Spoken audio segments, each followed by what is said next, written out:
हम बीजेपी के नेता हो कि हम बड़े जात हो कि हम छोट कास्ट के बहुत अच्छा से रखतनी, अच्छा से काम करतनी, तो काहे ना दलित के नेता नहीं के हो सकत। ऐसा थोड़े बात बा, लोग कहला ए राजा जी पातर कमरिया तू द बबल दरदिया के बढ़वल के विकास खातिर खड़ा बाए कहीं दिलेर उ नाम हटे चिराग से रे बबुआ, नाम हटे चिराग। अच्छा गाना बाटे। हर क्यों रंगदार कोना काम के जे को थाना में ना केस होखे नाम के। धरती पर मौजूद है और हमारे साथ तूफान राज रॉक स्टार कहे जाते हैं। अभी उनका तमाम जो गाना आ रहा है कमर के दर्द, वो जो काफी इंस्टा पर ट्रेंड कर रहा है। और आज जो है बक्सर में अरविंद अकेला कल्लू के घर आए हुए हैं दर्शन बाबू के बरही में। सबसे पहले स्वागत बा भैया दिव्य न्यूज में। जी स्वागत बटे आपके भी, आपके चैनल के माध्यम से जे भी श्रोता देखे वाला सबके प्रणाम नमस्कार। आज का अरविंद अकेला कल्लू जी के घर आई रहनी यहाँ बरही में। देखिए बहुत अच्छा लागल और कार्यक्रम रहलाटे, कार्यक्रम में सभी कलाकार पहुंच रहलाटे। बबुआ के आज इथी रहलाटे तो फिर बरही रहलाटे, बरही में सब कलाकार जुटल रहे। हमन यो कह रहे जे गांव के आसपास के बानी जाता लगातार और इंस्टा पर एकदम गाना जन बाटे एकदम ट्रेंड धरत है, मतलब कि एकदम कहीं कि मतलब कि एकदम गड़गड़ा के एकदम वायरल एकदम। अभी इंस्टा पर लगातार नैना राजपूत के एकदम इंस्टा 4 मिलियन व्यूज गोइला, इंस्टा पर लगातार ट्रेंडिंग कमर के दर्द। देखिए बहुत अच्छा और हमनी के जमीनी स्तर के कलाकार बने जा, हमनी के यही तरह अपन रेंगत रहेला आदमी। हालांकि हर गाना हमने के पब्लिक में ट्रेंड करेला, अच्छा लागेला हमनी के। ये सब आप सबके प्यार बाटे और चाहे वाला श्रोता के प्यार बाटे। साहब बात पे और गाना काहे नहीं खावत, काहे कि लगातार जोन बाकी एकदम भरौली से लेकर मतलब पूरा पुल बक्सर एकदम ट्रक से लेकर एकदम जाम रहत है। देखिए जाम रहते उ तो प्रशासनिक और पुलिस के अपन इथी बाटे, एकरा में हमनी के का विशेष कह सकत नहीं जा। और तो गलत बाटे, हम तो जब पुल के हमनी के जब चालू भइले मतलब 4 लाइन के, तो ई बहुत हमनी के देखने जे कि साला हमनी के उहे रास्ता ठीक रहे, उहे रोडवा ठीक रहे, एकरा से बढ़िया जोन के एकरा पहले हमनी के रहे। लगातार एकरा के देखते हुए सिंगर लोग एकदम ब्लास्ट एकदम रंगदारी गाना गावत रहे लोग।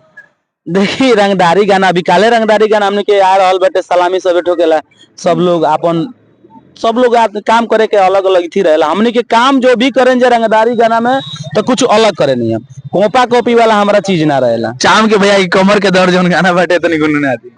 देखिए शिल्पी राज के और हमारे साथ में गाना बहुत अच्छा रहे, अभी ट्रेंड करता इंस्टा पर सभी लोग देखता और हम गा के का सुनाई जब माहौल तो सभी लोग के बाटे। और माहौल में ये कम करो से इंटरव्यू दिया ओकरा में गावल जी हल्का सा कोड हर की महीना सुपलस में थे कमल कमर मुचु कमलन हो ए राजा जी पातर कमरिया तू द बबल दरदिया के बढ़वलन हो ए राजा जी पातर कमरिया के द बबल कमरिया मुचु कमलन हो।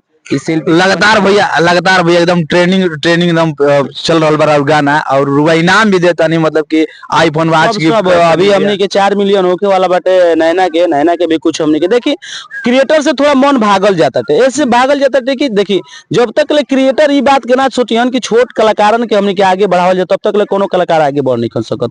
क्रिएटर के पास कल जाता फोन तो पैसा उनका काम बोला ही बाटे, वायरल भइला के बाद ये नहीं दीजिएगा वो नहीं दीजिएगा यो झमेला बोला ही बता। आप लोग अच्छा से काम करिए ना भाई, आपके अगर इंस्टा से हमको अर्निंग अच्छा हो रहा है, आपका अच्छा वीडियो चल रहा है तो हम काहे नहीं देंगे। अगर पहले ही आपको हम पैसा पेमेंट दे देंगे तो फिर बाद में आपको क्या दे सकते हैं।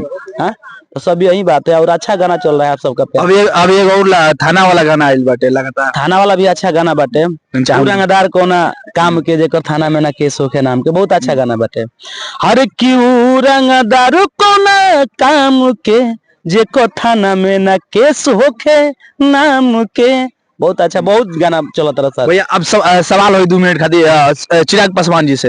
लगातार जो चिराग पासवान जी बिहार के राजनीति में हनुमान कहे जाते हैं बीजेपी के मतलब कि नेता में, जैसे अब बिहार में एंट्री होकर चंद्रशेखर रावण जी के। देखिए हमारे दोनों भाई हैं लो और दोनों भाई से हम मोहब्बत तो नहीं करेंगे।